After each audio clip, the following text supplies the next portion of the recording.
mga kalugod! It's me again, Marjorie. So for today's video nga po pala mga kalugod ay ibabahagi ko sa inyo ang iilang video clip noong kami ay nag-attend ng concert. At heto na nga po't naglalakad na tayo papunta ng sports complex dahil nga po doon talaga gaganapin ang concert. At syempre habang naglalakad nga ay talaga namang tudukapit na naman yan kay SK Secretary. Ako lang ba yung ganito? Yung kapag naglalakad kailangan nakakapit?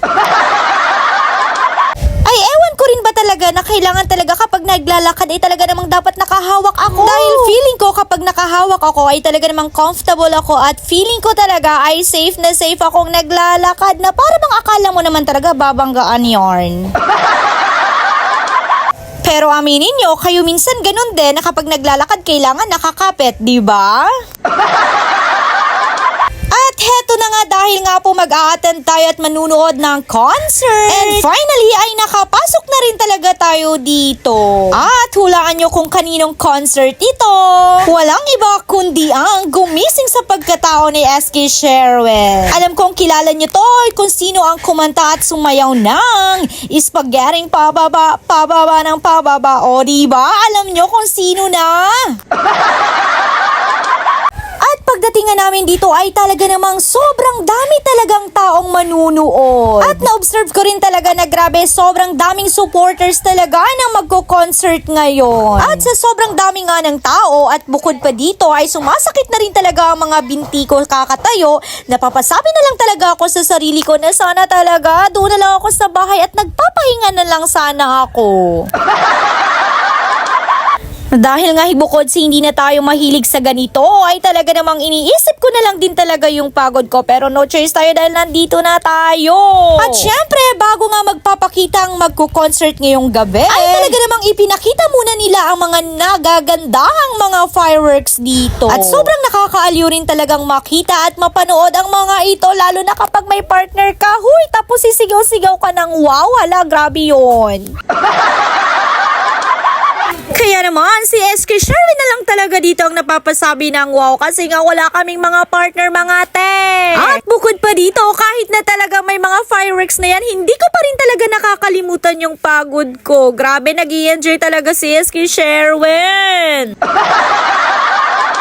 At habang may pa-fireworks nga dito ay talaga namang grabe, inikot ko talaga yung paningin ko. Grabe, nakita ko yung may mga partner. Grabe yun ha, sweet-sweetan. Sige, magbi-break din kayo. Huy hala, hindi ganon. Charot lang, pakatatag kayo. At syempre sa mga pagkakataong ito ay talaga namang pagod na pagod pa rin talaga ang mga katawan ko. Kaya sabi ko pag hindi ako nakatiis, aalis na talaga ako. At heto na nga at hindi na nga nakatiis talaga si Marjelina at hindi na rin talaga nahintay ang magko-concert. Kaya naman, nagpaalam na nga ako kila SK na mauna na kaming umuwi ni Isay dahil nga sobrang sakit na talaga ng mga paa ko. Kaya naman, bago kami uuwi ay sabi nga ni Isay ay dumaan muna kami dito sa Balayong. Uy, ang ganda sobra talaga nakakatanggal ng stress. At syempre, hindi rin po pwede na hindi kami dumaan dito dahil nga sobrang gaganda ng ilaw. At syempre, ayun po yung mga fountain na yon. Grabe, ang ganda talaga. Kaya naman, dahil nga maganda, ay sige na nga, dadaan muna tayo dyan bago tayo umuwi, Isay. Kaya go, go, go! At syempre, hindi rin po pwede na dumaan lang tayo. Kaya naman, for the video and picture na naman kaming dalawa dito. At sa pagpunta nga namin dito, grabe, pati ba naman dito merong mga nagdi-date? Grabe na to! Pero kahit maraming nagdi-date, never mind pa rin kami dito. Basta ang mahalaga, maka-aura-aura talaga tong si Isay. Grabe for the picture na naman. Pero syempre, hindi rin magpapatalo ang babaeng ito. Talaga namang may pa-aura-aura pa. Tapos video pa na akala mo naman talaga siya yung nagmamay-ari ng Balayong. Hoy, hindi ikaw. Kaya naman sa pagpapatuloy nga ay for the video pa rin tayo kahit na marami tayong nakikita ditong mga may partner talaga. Kaya naman sabi ko nga kay Isay ay parang sinampal na naman tayo ng katotohanan na wala nga talaga tayong partner na single nga pala tayo. Ano ba yan? Kaya naman napapasabi na lang kami na talaga namang okay lang yan na single tayo, at least may peace of mind. At for sure talaga sila wala talaga yan kasi puro away at selosan yung lang kaming yan. Dalawa na lang talaga ang nagmo-motivate sa isa't isa para hindi lang kami masaktan at masampal ng katotohanan. Pero syempre, charot-charot lang. Walang personalan. At heto na nga for the go ng uuwi ang mga babaeng ito at nag-iisip nga kami na bibili kami ng lechon para makakakain kami pag-uwi. At heto na nga, pag-uwi namin ay talaga namang lumabas na rin talaga itong magko-concert, kaya naman dito na lang tayo manunood sa cellphone natin dahil meron din tayong load at makikita rin natin ang performance ng mga magko-concert ngayon. O diba? Yung feeling na kahit umuwi ka na ay pwede ka pa rin talagang manood ng concert. O mindset ba? Mindset!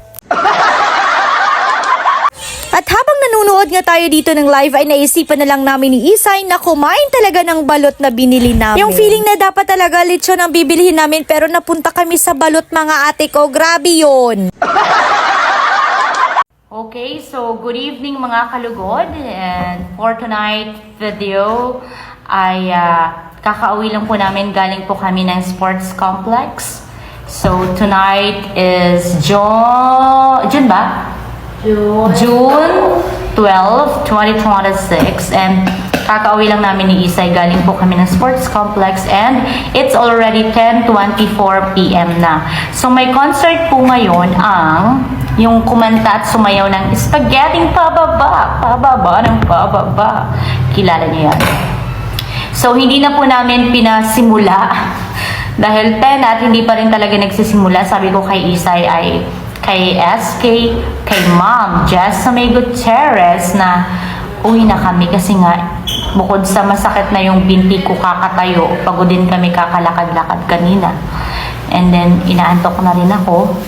So sabi ko sa kanya mauwi na kami at ayun, siya pala ay inaantok na rin at medyo pagod na. So that's why. And now, dapat talaga supposed to be ay bibili kami ng lechon. Tama, Sai? Okay. Kaya lang, medyo busog pa. Busog pa kami. So, sabi ko, kung bibili kami tonight ng lechon, baka tomorrow hindi na siya crunchy. So, guess what? Kung anong aming binili for tonight. Okay, yes. Bumili kami ng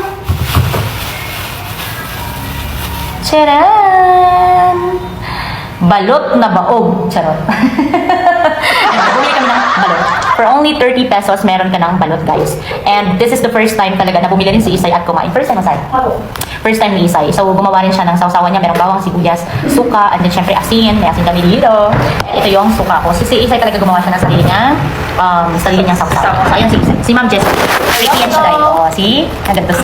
O diba, sabi ko sa inyo, bumili na lang talaga kami ng balot na dapat talaga lechon ang bibilhin namin. At syempre, heto na naman nga tayo, basta usapang pagkain na hindi talaga ako nagtitipid para sa sarili ko. Kaya yung sinasabi natin na for the diet, wala talaga yan. Walang makakadiet sa pamilyang ito.